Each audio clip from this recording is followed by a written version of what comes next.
এটা যদি বিয়ে করা চাও তাও গেল কারে আবার একটা বিয়াও করলো। চিন্তায় ভাবনায় মোর সঙ্গীটা নাই রে।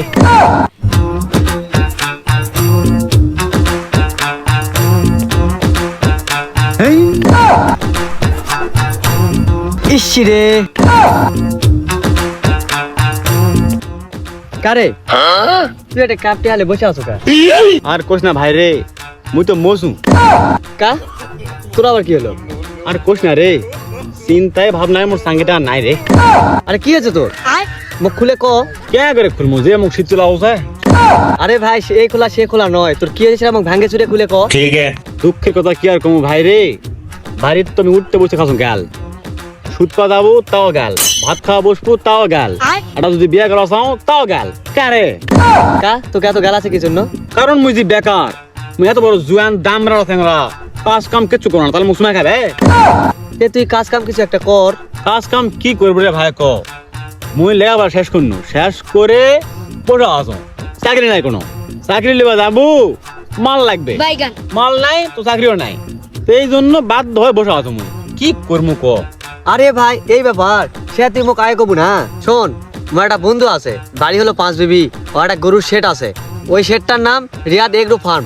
ওই শেডটা করে একটা বাড়ি করলো, একটা গাড়ি কিনলো, আবার একটা বিয়াও করলো। ওর কিচ্ছু আসলো না রে ভাই। আর এখন যাই দেখ, ওই ব্যবসা করে টিক্কা মারে দিছে, এখন জিরোর থেকে হিরো হয়ে গেছে। তোকে মই ওটা এখনই নিয়ে যাবো, চক ওটা যায় ওর সাথে আউসাও করে দিয়ে তোর ব্যবসার হাল ধরে দেবো, চক। তাই নাকি? চো যাই। ठीक है।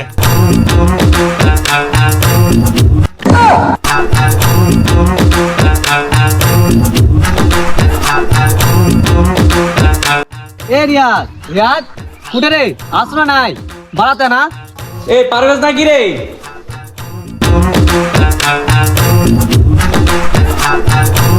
অনেকদিন পর তোর সাথে দেখা সাক্ষাৎ, কি অবস্থা তোর?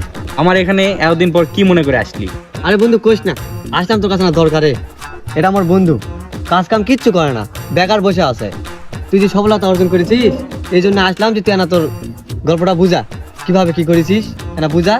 তো ছেলেটা যেন বেকার থেকে কর্মসংস্থানে কোনো উন্নতি করতে পারে।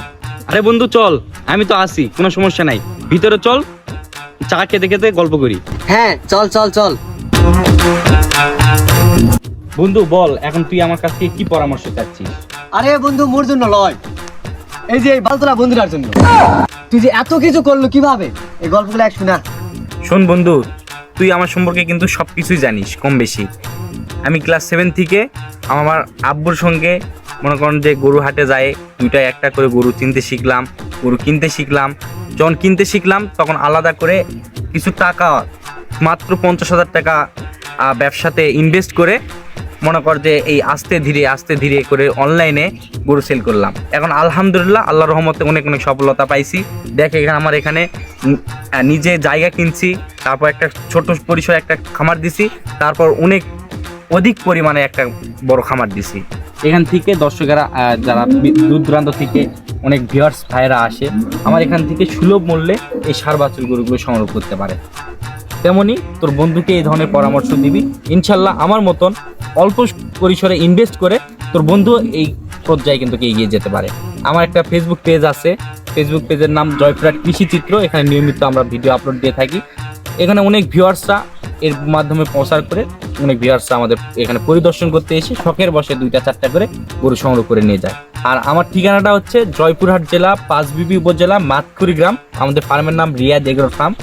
আর এটা হিলি পার্শ্ববর্তী এলাকা। এখান থেকে রিজনেবল প্রাইসে সব ধরনের ষাঁড় বাছুর গরুগুলো সংগ্রহ করতে পারবে। তাহলে ঠিক আছে দোস্ত, আজকে তাহলে যাই, সুন্দর করে বুঝে দেওয়ার জন্য অসংখ্য ধন্যবাদ।